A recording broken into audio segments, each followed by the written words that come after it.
Maintain 2000, I got you loud and clear. In the zone, got 23 seconds deep. Wait. On Italy's east coast, British artillerymen prepare to take Orsonia. At a supporting airfield, the 99th United States Fighter Squadron, attached to the 8th Army, is composed entirely of Negro pilots. Veterans of 236 missions in Africa, the Mediterranean, and Italy, men of the 99th have a brilliant record for the 6 months they've been operating overseas. Now they take off to aid ground forces advancing on Orsonia.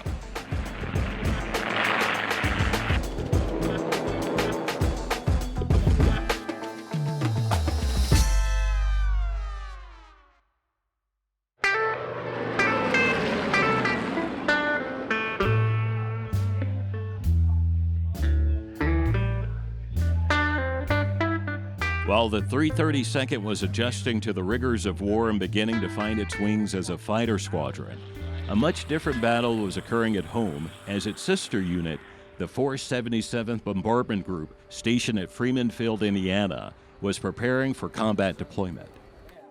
The Double V came after the pilot training started. Pittsburgh Courier newspaper realized that we were fighting overseas to defeat Hitlerism, if you will. And here at home, we were fighting against racism. The real fight against racism came about by the 477 Bomb Group medium preparing to go to the Pacific. But Colonel Selway wanted to maintain segregation, even though the Army regulation had already been written saying there should be no segregation based on race, creed, or color. Their fight for the right to have freedom use of the club and the other facilities was what the 2nd V stood for. Although the 332nd was in the European theater, the 477th was designated to fight in the Pacific theater. But the difference between the two was that the 477th was commanded by an all-white officer structure who was staunchly against them completing training. So rather than getting the 477th the proper manpower and training to become combat ready, the leadership of the 477th was more concerned about the continued segregation of the officers' clubs wherever the 477th was assigned. So they became embroiled in what later became known as the Freeman Field Mutiny. They had difficulty from the start allowing black soldiers the same opportunities as the white soldiers with respect to facilities, tennis courts, swimming pools, attending the movies, and the officers' club. Colonel Selway issued a base directive, which was in contradiction to the War Department about integrating the officers' clubs. So he designated the officers' clubs, one for instructors and one for trainees. All permanent party instructors were white and all the trainees were black. So he tried to circumvent the War Department directive on not segregating all clubs. The base commander had banned the Tuskegee Airmen, the black officers, from going into what he designated a white officers' club. The military documents didn't have such a thing. There was no such thing as a white officers' club. It was an officers' club. Pilots, navigators, they're officers. The Tuskegee Airmen decided, okay, at this point, black officers, we want to go to the officers' club. And 101 of those officers, over those days, started to go into the officers' club. During that process, 3 of the officers came to the entrance to go in. They told them that they couldn't go in, so the 3 started around the officers who was in the door, and they brushed up against them. Instead of sending them back to the officers' club on the house arrest, they jailed those 3 for court-martial. Most were offered a letter of reprimand. Some signed, some didn't. There were 3 of the 101 that were actually facing real charges that could have included execution for treason. To sign the form that they wanted you to sign, which in your mind was signing a form stating that you were inferior. You were a citizen, but on a lower level. Now, you don't mind giving your life for your country, but it's difficult to sign a form acknowledging that you were inferior and accepting it. And it's hard to to volunteer to document something stating that you're inferior and accept that. And they explain to you that we are ordering you to sign it. And if you don't sign it, you disobey an officer. And the consequence of disobeying an officer is court-martial. And the maximum penalty for court-martial is death by firing squad. But what do? Acknowledge it, that you are inferior? That's a choice. That's a terrible choice to make. But you got to make it. And if you got any pride at all, you want to be a man. You want, Jesus Christ, you're a citizen. You don't want to be inferior. Don't. If it's something that happens to you, you don't have control of it. Nothing you can do about it. But you can't accept the fact willingly, even though the consequences. But it's difficult to believe. But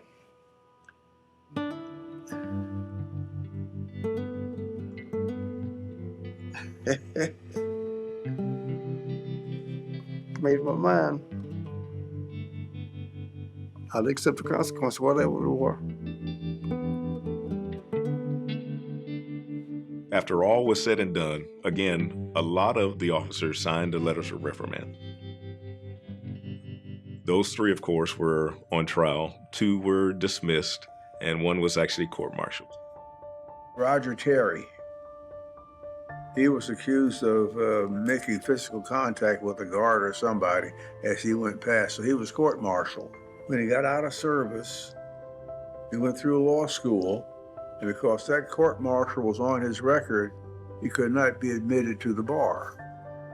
So for 50 years, this guy has finished law school, wants to be a lawyer, can't be a lawyer because this illegal action is on his record.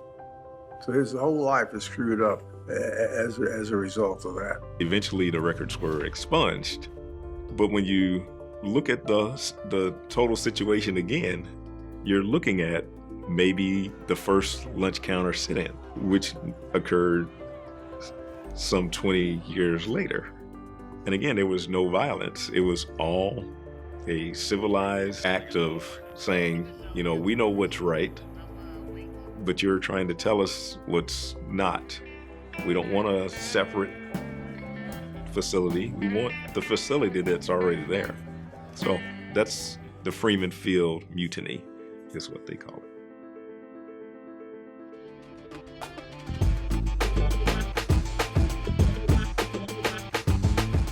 Meanwhile, on the opposite side of the ocean, something quite different was happening in regards to military working relationships within the 15th Air Force. They got to the 79th, they weren't segregated anymore. I mean, the group commander, who never went on to another star, he said, this is no way to treat part of the team. And during the Anzio landings, they shot down 15 airplanes in one day. Without any question, we saw the orders for the entire fighter command. We took our turn, and there was no visible discrimination. One of my favorites was Lieutenant Colonel Herb Carter, and he would always say that excellence was the antidote to racism.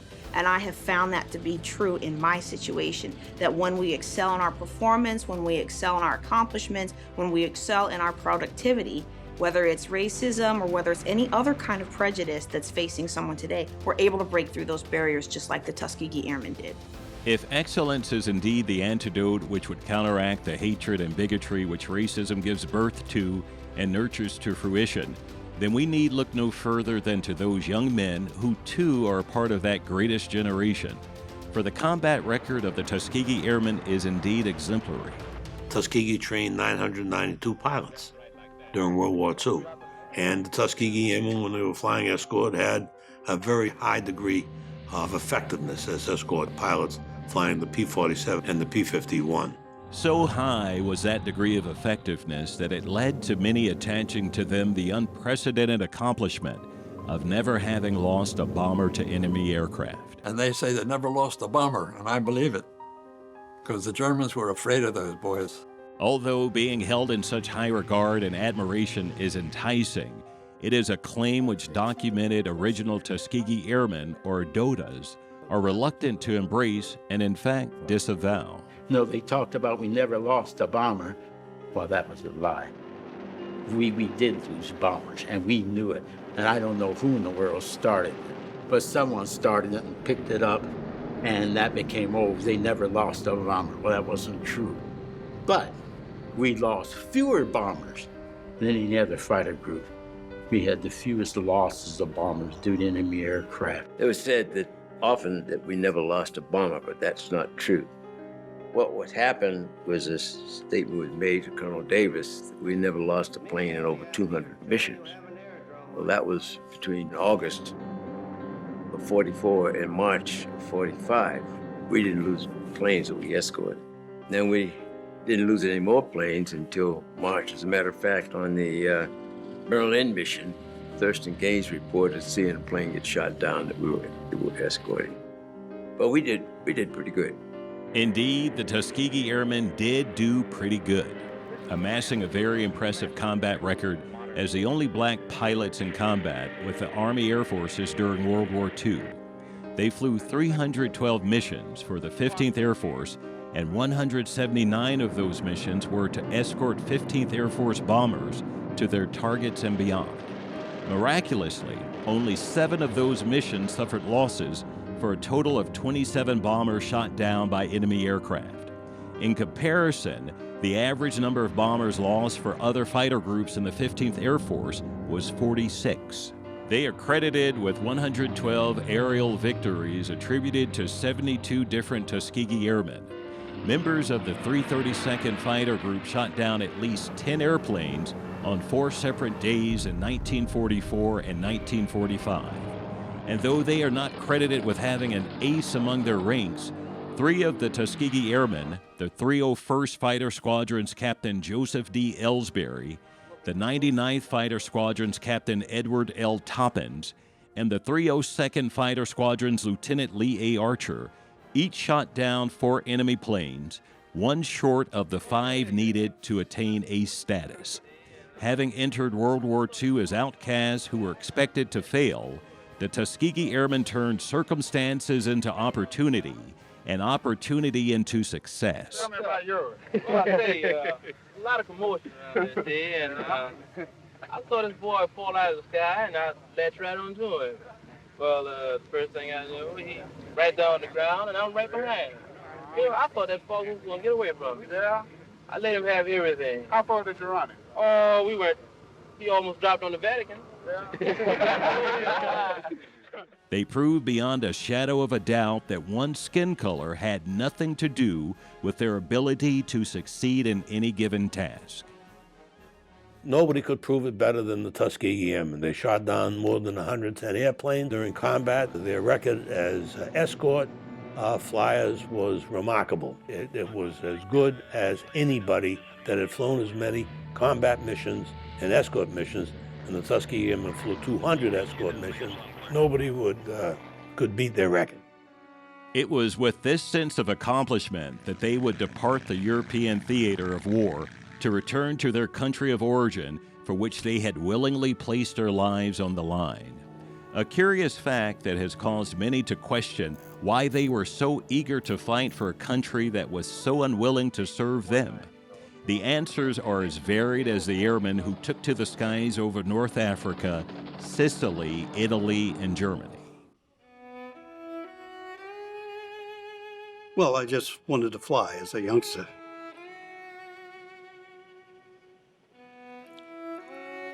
Why defend America? Because somehow we felt that when we put our lives on the line, America would say, well, gee, we owe these guys something. My ancestors spent several hundred years of unpaid labor to build this country. This is my country. I just want to be able to participate in it. I'm an American, and America went to war, and I took a part in that. We all have the same view. We all agree on one point, that why we fought, why we risked our lives, why we sucked it up, was that America would not be grateful, but would just pay a debt that they owe. If I owe you money, I pay you. And if you owe me money, you should pay me. I should not have to be grateful because you paid me what you owe.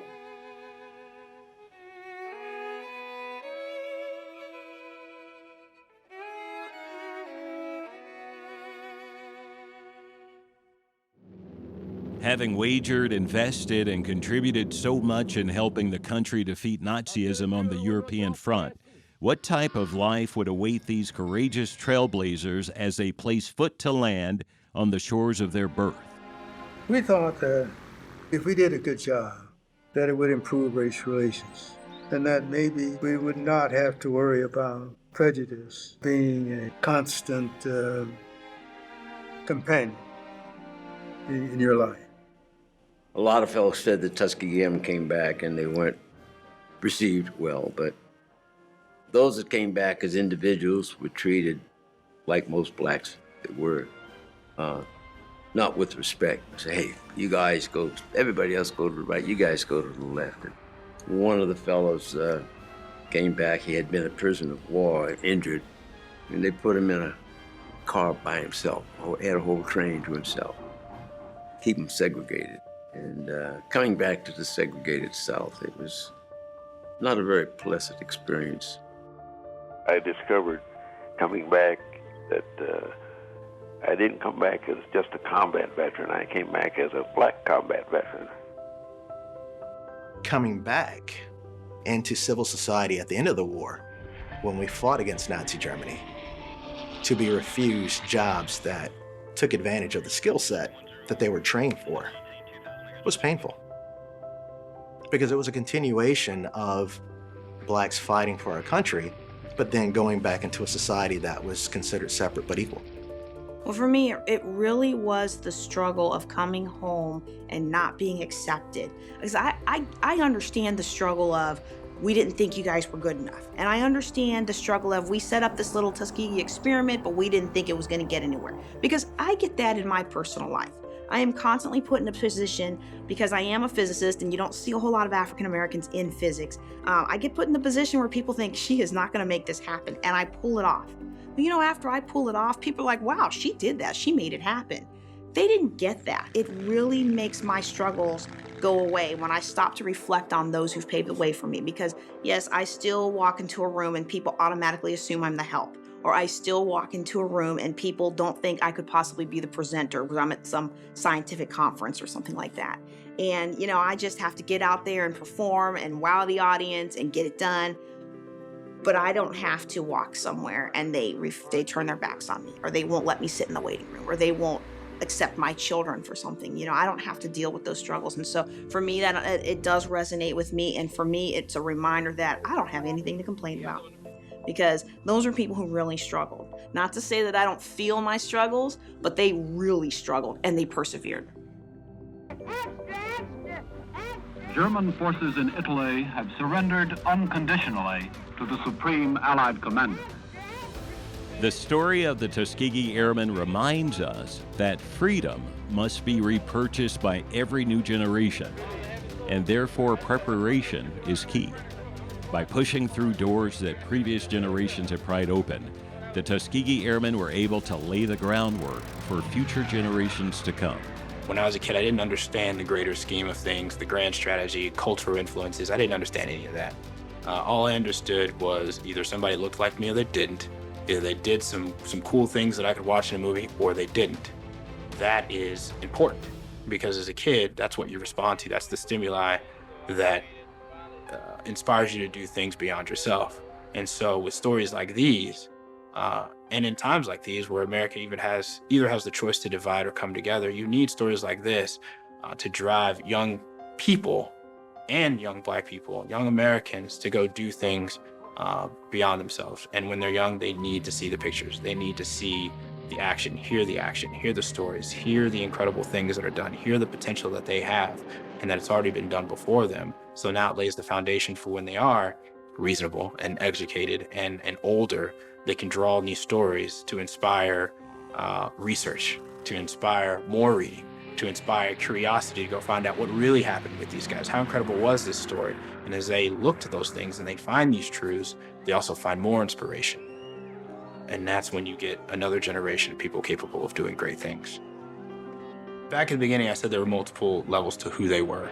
I guess the third thing that they were as a collective group was a disproving of the school of thought that there were inferior Americans and those Americans were Black, that the quote-unquote science at the time might not be so scientific, that there may not be as much truth as people originally thought to the idea that Blacks weren't built to do X or Y.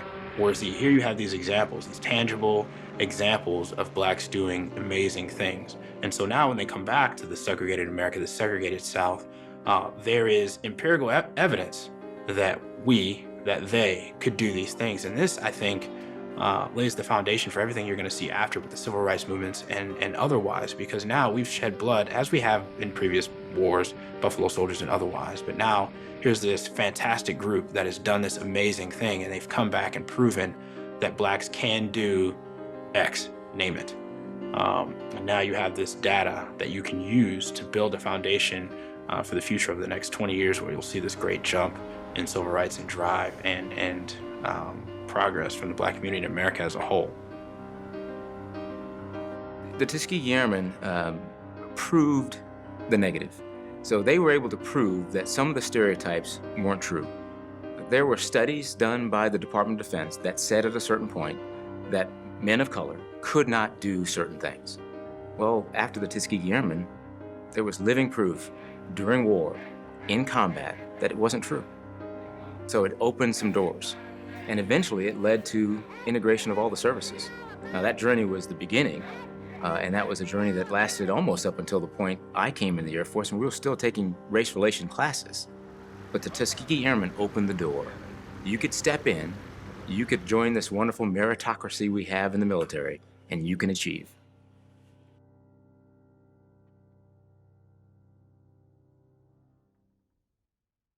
It's not often that you get a chance to meet the guys who have paved the path for you. I didn't support the legislation. I created the legislation.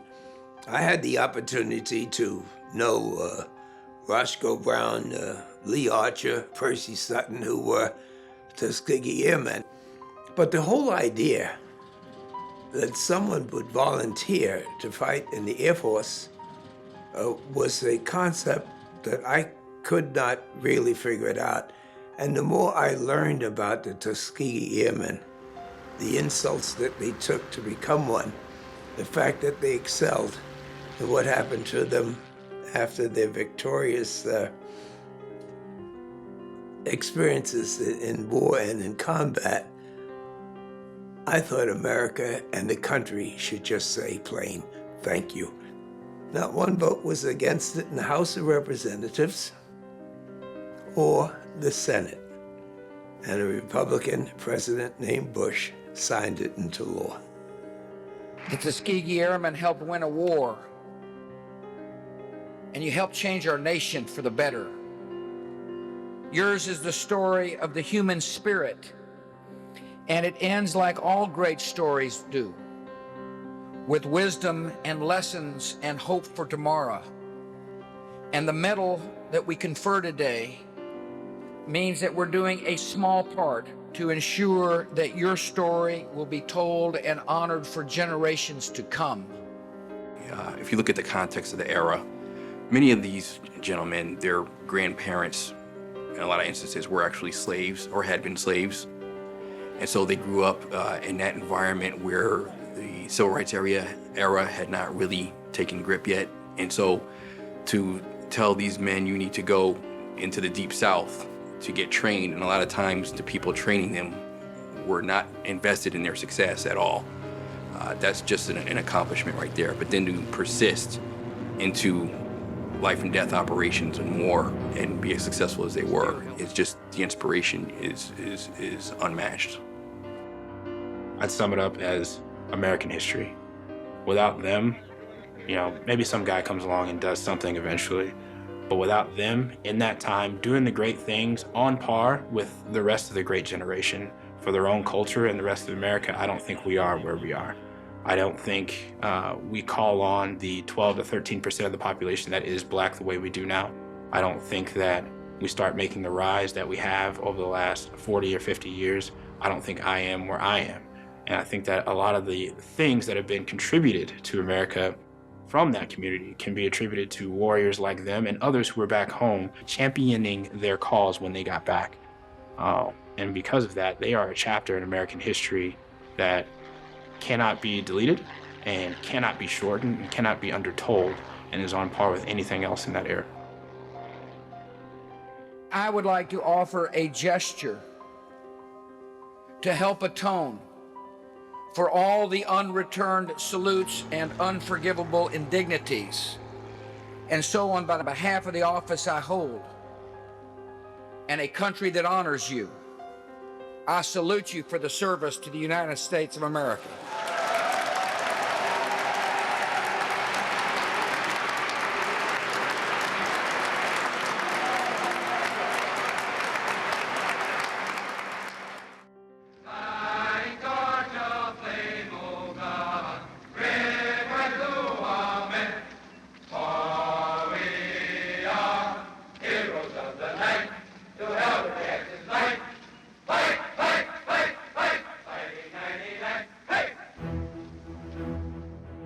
The legacy of the Tuskegee Airmen breathes life into a history that will continue to live far beyond the generations of young men who produced it. Men like First Lieutenant Charles B. Hull of the 99th Fighter Squadron, who was the first of his race to shoot down an enemy aircraft while simultaneously destroying the myth that men of color were unable to compete in aerial combat. Their story is built upon that which all great institutions have thrived: a commitment to stellar performance that defies time. It's a legacy that continues to be written not only by those who have come after them, but by the men and women quietly reminding us that sustained excellence today plays a pivotal role in future tomorrows. The outstanding record of the Tuskegee Airmen will forever live in hallowed memory. As the nation remembers their accomplishments, the red-tailed angels continue to soar.